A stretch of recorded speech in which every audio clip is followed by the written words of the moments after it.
Okay, so Assalamu alaikum. Well, today we are going to cover some more topics of neuroanatomy. बस थोड़े से ही और topics रह गए हैं, इसके बाद बस हमने मेडुला को एक्सप्लेन करना है और हमारे फिर फर्स्ट 2 वीक्स के टॉपिक्स कंप्लीट हो जाएंगे अल्हम्दुलिल्लाह। ओके, सो आज के टॉपिक्स होने वाले हैं मेनिंजेस एंड द ड्यूरल साइनसेस। अच्छा, अब मेनिंजेस हम लोग इसमें ब्रेन के भी देखेंगे और स्पाइनल कॉर्ड के भी देखेंगे, और ड्यूरल साइनसेस को हम फिर नेक्स्ट पार्ट में देखते हैं। खैर, अच्छा, फर्स्ट क्वेश्चन इसके मेनिंजेस होते क्या हैं। हाँ, बहुत बार सुना कि प्रोटेक्टिव कवरिंग्स होती हैं, बट इनका सब्सटेंस होता क्या है, कैसे होते हैं, इनका स्ट्रक्चर कैसा होता है। तो बेसिकली मेनिंजेस आपकी कनेक्टिव टिश्यू कवरिंग्स को ही कहते हैं। जैसे आपकी बॉडी में बहुत सी जगहों पे कनेक्टिव टिश्यू प्रेजेंट होता है, उसी तरह अगर आपकी ब्रेन और स्पाइनल कॉर्ड की बात की जाए तो उनके गिर्द भी एक कनेक्टिव टिश्यू की कवरिंग होती है, उससे हम मेनिंजेस कहते हैं, जो बेसिकली आपकी बोनी केजेस के अंदर प्रेजेंट होती है। मतलब कि आपके टिश्यू के बाहर और बोनी केज के अंदर, लाइक ब्रेन के इमीडिएटली बाहर, inside the skull. Okay, so 3 main types हैं मेनिंजेस की। Okay, one is your dura mater, then is your arachnoid mater and then is your pia mater. Dura mater outer most होता है, then is your arachnoid mater and finally we have the pia mater which is firmly adherent to the soft tissues, that is your brain and spinal cord. अच्छा, इसमें हम देख सकते हैं कि this is your dura mater. Okay, then mid line layer is your arachnoid mater. Arachnoid mater के नीचे होती है सब एरेक्नॉइड स्पेस, मतलब कि under the arachnoid, and the firmly adherent to the nervous tissue is your pia mater, which you can see over here. Okay, now first of all let's have a look at the dura matter. ये थोड़ी complex diagram है, मगर इसको थोड़ा समझने की कोशिश करो। ड्यूरा मैटर बेसिकली सिंपली एक लेयर नहीं होती है, इसकी फर्दर 2 लेयर्स होती हैं। एक वो लेयर होती है जो आपकी बोन को जस्ट इमिजिएटली बोन को लाइन कर रही हो, लाइक यहाँ पर ये वाली layer, this is your endosteal layer of the dura mater, ठीक है। और सेकंड लेयर वो होती है जो आपके सॉफ्ट टिश्यूज़ को लाइन कर रही हो, दैट इज़ योर ब्रेन, ठीक है। और देखो जो ये वाली है लेयर, सेकंड वाली जो ब्रेन को लाइन कर रही है, this is your meningeal layer of dura matter. जो आपकी ड्यूरा मैटर प्रॉपर होती है उसी को हम बेसिकली मेनिंजियल लेयर भी कहते हैं, और बेसिकली मेनिंजियल लेयर को ही ड्यूरा मैटर प्रॉपर भी कहते हैं। तो वो ड्यूरा मैटर लेयर जो आपकी बोन के साथ साथ अधेरेंट है, जो इमीडिएटली स्कल के अंदर वाली जगह को लाइन कर रही है, वो होगी आपकी एंडोस्टियल लेयर। और वो लेयर जो बेसिकली आपके ब्रेन को लाइन कर रही है, वो होगी आपकी मेनिंजियल लेयर, दिस वे। अच्छा, ये एंडोस्टियल लेयर और मेनिंजियल लेयर हर जगह पर कॉन्टीन्यूस होती हैं, कोई इनके दरमियान में गैप नहीं होता। लेकिन एक जगह बॉडी मतलब ब्रेन की ऐसी होती है जहाँ पर दोनों लेयर्स के दरमियान में गैप आ जाता है। वो जगह वो होती है जिसमें दोनों के दरमियान में बेसिकली प्रेजेंट होते हैं ड्यूरल साइनसेस, ठीक है। तो जिन जिन जगहों पर ड्यूरल साइनसेस प्रेजेंट होंगे, ये वेजल्स को ही हम कहते हैं साइनसेस, वहाँ इन दोनों लेयर्स के दरमियान में गैप होगा। तो बस ये बात याद रखनी है। लुक, वेनस साइनसेस जहाँ पे होगी वहाँ पे ये लोग साथ में अधेरेंट नहीं होंगी। ऑल राइट, और ठीक है। और इस लेयर के नीचे की जो स्पेस होगी उसे हम कहेंगे सब ड्यूरल स्पेस, और जिसको इसके ऊपर की स्पेस होगी यहाँ पर, उसे हम बोलेंगे एपीड्यूरल स्पेस। ये बात भी याद रखनी है आपने।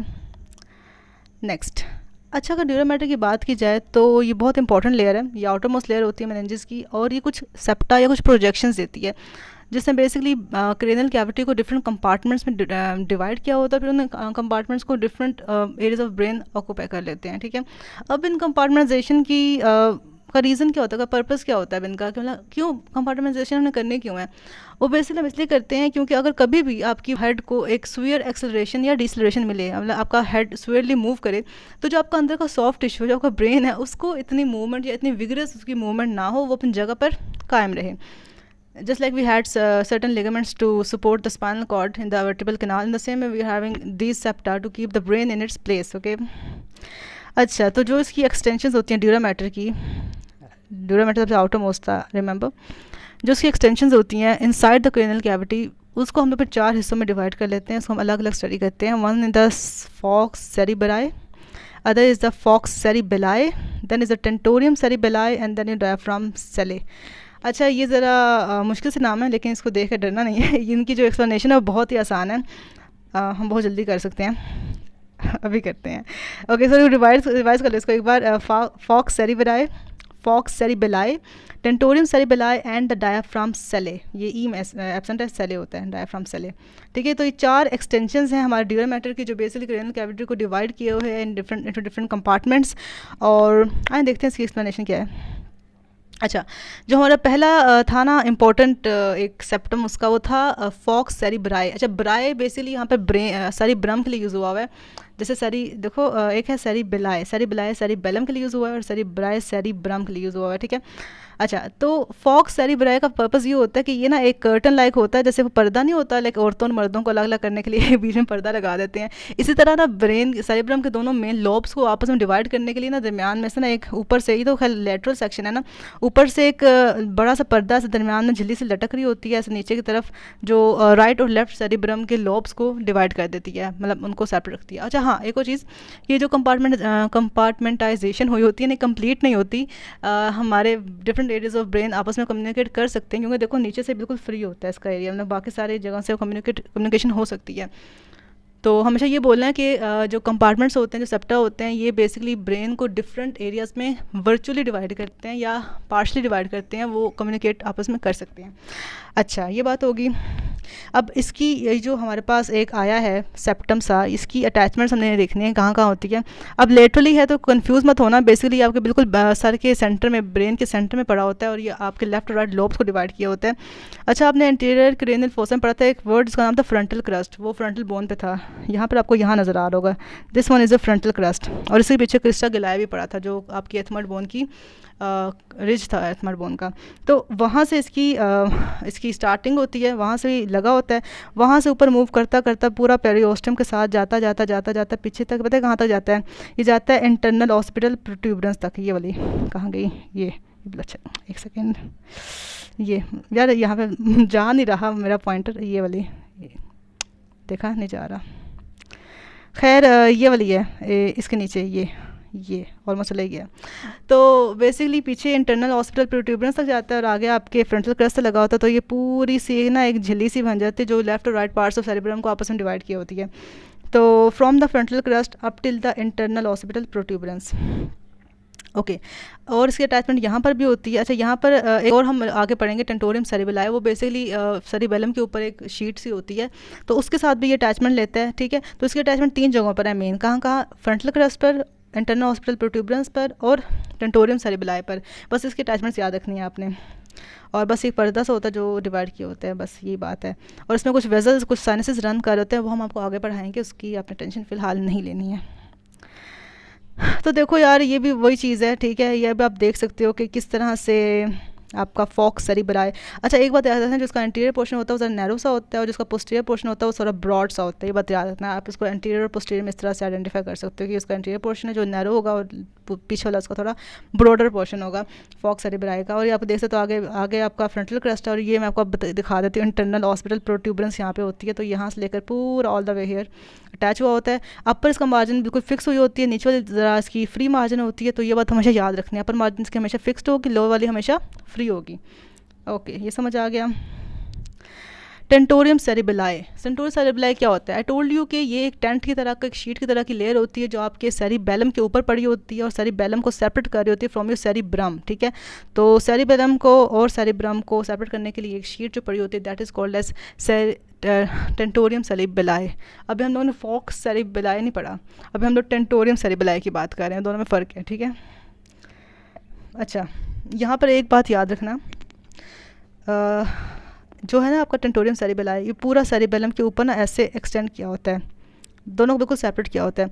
और जो उसका एंटीरियर पोर्शन है टेंटोरियम सेरिबेलाई का, वो एक नॉच सी बनाता है। उस नॉच वो इसलिए बेसिकली बना रहा होता है क्योंकि उस नॉच के अंदर से गुजरना होता है आपके मिडला ने, नीचे स्पाइनल कॉर्ड बनाने के लिए। तो उसको अकोमोडेट करने के लिए आपका जो टेंटोरियम सेरिबेलाई है वो एक नॉच बनाता है, उसके एंटीरियर पोर्शन पे एक नॉच होती है। ये बात याद रखना, कौन? टेंटोरियम सेरिबेलाई बना रहा है। आगे देखते हैं। अच्छा, ये आप नॉच को यहाँ बहुत अच्छे से अप्रिशिएट कर सकते हो, this is the notch of tentorium cerebelli, ठीक है। अच्छा, जब इसकी नॉच बन जाती है उसके बाद आप अप्रिशिएट करोगे कि यहाँ पर उसका एक ये देखो, ये इसका एक है free margin which is the inner free border जिसे हम कह सकते हैं, ठीक है। और एक उसका आउटर बाउंड मार्जिन या आउटर फिक्स्ड मार्जिन, ठीक है। ये बात आपने हमेशा याद रखनी है कि after giving the notch the tentorium cerebelli has been divided into an inner free border, this one, और एक आउटर उसका फिक्स्ड बॉर्डर है विच इज़ दिस वन। अच्छा, इन दोनों की जो अटैचमेंट्स हैं वो बिल्कुल डिफरेंट हैं, इनके अटैचमेंट्स को हमेशा याद रखना है। मैं हमेशा बार बार बोल रही हूँ, कोशिश करने की याद रखो, ठीक है। अच्छा, जो आउटर फिक्स बॉर्डर है उसके अटैचमेंट कुछ इस तरह से होती है कि यहाँ से वो जाता है, यहाँ पे बेसिकली आपके पड़े होते हैं ट्रांसफर साइनसेस, ठीक है, नज़र भी आ रहे होंगे, ये जो ब्लू से कलर के ट्रांसफर साइनसेस ही हैं, ठीक है, ये ट्रांसफर साइनसेस होते हैं ना। तो बेसिकली जहाँ से गुजरते हैं साइनसेस वहाँ पे ना आपके बोन में ग्रूव सा आ जाता है, ठीक है। तो ये उस ग्रूव के साथ साथ अटैच हुए होते हैं, तो एक ट्रांसफर साइनस के ग्रूव के ऊपर अटैच हुए होते हैं। देन आपका ये आपको पता चल रहा होगा कि थोड़ा सा रिजी सा पोर्शन ये आपका पीटरस पार्ट और टेम्पोरल बोन है। If you have seen the my video on posterior cranial fossa, तो उसमें मैंने सारा एक्सप्लेन किया था कि पीटरस पार्ट कौन सा है, स्क्वामस पार्ट कौन सा है। तो नेक्स्ट ये अटैच हुआ था ऑन द पीटरस पार्ट और temporal bone, and then it gets it attachment on the in posterior clinoid process of the dorsum sellae. और ये भी मैं पहले एक्सप्लेन कर चुकी हूँ कि ये मिडिल क्रेनियल फोसा के सारे कंपोनेंट हैं। तो ये अगर आपने वीडियो नहीं देखी हुई वो वाली, तो उसके बगैर आपको ये समझ नहीं आएगी इनकी अटैचमेंट, तो पहले वो वीडियो देख लो जाके, फिर समझ लेना, ठीक है। अच्छा, और अगर आपने देखी तो ठीक है, अच्छी बात है। फिर अटैचमेंट रिवाइज कर देते हैं। आउटर फिक्स्ड बॉर्डर की अटैचमेंट होती है on your transverse groove, then on your petrous temporal petrous part, ठीक है, and then finally on the posterior clinoid processes ख़त्म होगी। और जो आपका इनर फ्री बॉर्डर है उसकी अटैचमेंट कुछ ऐसे होती है, वो बेसिकली सीधा जाकर ना यहाँ पर अटैच हो जाता है, which is the anterior cleaner processes. वो पोस्टीरियर पे नहीं जाता, वो सीधा एंटीरियर पे जाता है। तो इसकी सिंपल ऐसा कैसे, तो बस ये दो इंपॉर्टेंट अटैचमेंट्स सी टेंटोरियम सेरिबेलाई की मैंने बता दिया आपको। आगे मूव करते हैं। अच्छा, इस पर ये वैसे पिक्चर मुझे अच्छी लगी थी स्नेल से, तो मैंने डाल दी। तो इसमें बेसिकली समझ आ रहा है कि दो जो आपके लोब्स को डिवाइड कर आपस में, ये आपका फॉक्स सेरिबेलाई है, और जो आपके दोनों लोब्स को सेरिबेलम से डिवाइड कर रहा है वो आपका टेंटोरियम सेरिबेलाई है। तो मुझे ये अच्छा लगा, मैंने डाल दिया। ओके, अच्छा जी, then is your falx cerebelli. जैसे हमने फॉक्स सेरिबेलाई पढ़ा था ना, वो ये था कि दोनों सेरिब्रम के लोब्स को आपस में सेपरेट कर रहा था ना। तो द सेम में जो फॉक्स सेरिबेलाई है ना, वो सेरिबेलम के दोनों लोब्स को आपस में सेपरेट करता होता है। तो ये जो आपको एक मिल रहा है ना यहाँ पर, छोटा सा है, तो छोटा सा एज़ कम्पेयर टू दिस, काफ़ी छोटा है ये वाला। तो this one is your falx cerebelli, और ये आप देख सकते हो कि इसका एक फिक्स्ड मार्जिन है यहाँ पर, और एक इसका फ्री मार्जिन है यहाँ पर। तो जो इसका फिक्स्ड मार्जिन है बेसिकली अगर आप ये देखो ना, तो ये आपकी है इंटरनल हॉस्पिटल प्रोट्यूबरेंस। उसके नीचे अगर आपको पोस्टीरियर क्रेनियल फोसा की वीडियो याद हो, तो उसके नीचे से हमारा निकला था इंटरनल हॉस्पिटल क्रेस्ट। तो इंटरनल हॉस्पिटल क्रेस्ट के ऊपर इसकी अटैचमेंट होती है, और बाकी सामने का इसका बॉर्डर बिल्कुल फ्री है। और उसका मकसद ये होता है कि ये सेरिबेलम के दोनों लोब्स को आपस में सेपरेट कर रहा होता है, बस।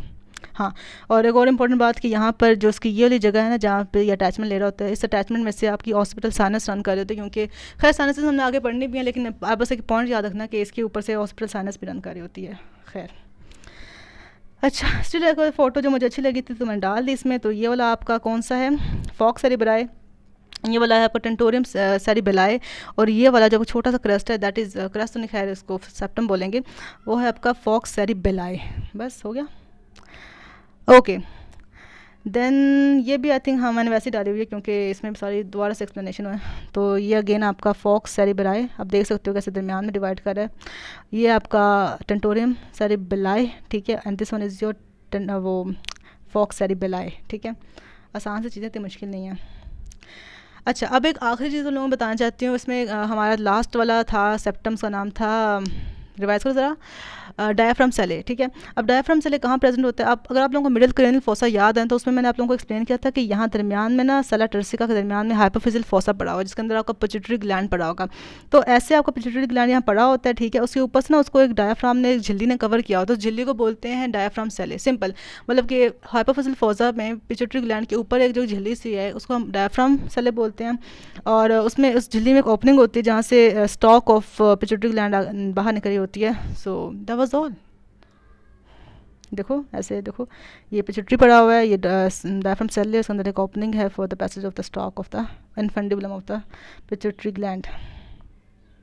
अच्छा, ख़त्म हो गए हैं, सेप्टा ख़त्म हो गया। अब ज़रा हम लोग हम बेसिकली हमने ड्यूरल मैटर की ही, ड्यूरल तो खैर नहीं, ड्यूरा मैटर की ही हमने अभी देखी है सारी सेप्टा। हम ड्यूरा मैटर को ही स्टडी कर रहे हैं, अभी हम फर्दर आगे मैटर पर नहीं पहुँचे। तो अब ड्यूरा मैटर की नर्व सप्लाई भी देख लेते हैं, ठीक है, ताकि ये टॉपिक हम once and for all close कर दें। अच्छा, उसकी सप्लाई में ये होती है कि ट्राइजेमिनल नर्व है जो आपके बेसिकली फेस को भी सप्लाई दे रही होती है, वेगस नर्व है, फर्स्ट 3 सर्वाइकल स्पाइनल नर्व्स हैं, C1 C2 C3, sympathetic trunk से भी सप्लाई आती है इसकी। अच्छा एक और चीज़ कि ड्यूरा मैटर में ना सेंसरी नर्व एंडिंग्स होती हैं, तभी होता है कि जब भी आपका ड्यूरा मैटर स्ट्रेच होता है ना तो आपको पेन फील होता है। तो जो सर में दर्द, जो आपके हेडेक रहते हैं ना अक्सर, वो बेसिकली आपको ड्यूरा मैटर की स्ट्रेचिंग से ही हो रहे होते हैं, क्योंकि जब भी कोई वेजल ऐसे हाइपरटेंसिव वेजल हो, कोई उसमें प्रेशर ज़्यादा हो, तो ये स्ट्रेच कर जाएगा और आपको पेन की सेंसेशन आएंगे, क्योंकि इसमें है पड़ी हुई sensory nerve endings. Then is जो रेफर्ड पेन का कंसेप्ट ये है कि बुक में लिखा हुआ था कि अगर आपके टेंटोरियम सेरिबेलाई से ऊपर वाले पोर्शन में सेंसेशंस होती है ना या इरिटेशन होती है, तो पेन उसी एरिया में रेफर होगा, मतलब उसी एरिया के ऊपर स्किन में रेफर होगा। लेकिन अगर आपके टेंटोरियम सेरिबेलाई के नीचे नीचे होती है ना सारी सेंसेशन या इरिटेशन, तो जो पेन है ना वो आपका लोअर नेक पे या लोअर पार्ट ऑफ स्काल्प पे जाकर आपको फील होगा। तो ये मतलब रेफर्ड पेन का सीन है, या पढ़ लेना, बुक में लिखा हुआ है। अच्छा, अब ड्यूरल मैटर की आर्टरी सप्लाई क्या होती है, तो आर्टरी अब थोड़ा रटा मारना पड़ेगा कि कौन कौन सी आर्टरी सप्लाई दे रही है। एक होती है इंटरनल कैरोटिड आर्टरी, जो आपकी I think upper head and neck की आर्टरी है मेन। मैक्सिलरी आर्टरी होती है, असेंडिंग फ्रेंजियल आर्टरी होती है, ऑसिपिटल आर्टरी होती है और वर्टिब्रल आर्टरी होती है। पर रिवाइज कर लो, internal carotid artery, maxillary artery, ascending pharyngeal artery, occipital artery और वर्टिब्रल आर्टरी, ये सारी आर्टरीज मिलकर सप्लाई देती हैं आपके ड्यूरा मैटर को, ठीक है, क्योंकि उसको बेचारा है बहुत ज़्यादा ना, इतना एक्सटेंसिव तो है। खैर, अच्छा, out of all these arteries the middle meningeal artery is the most important of them all, और जो एक मेजर सप्लाई है ड्यूरा मैटर की वो मिडल मेनिंजियल आर्टरी से ही आ रही है।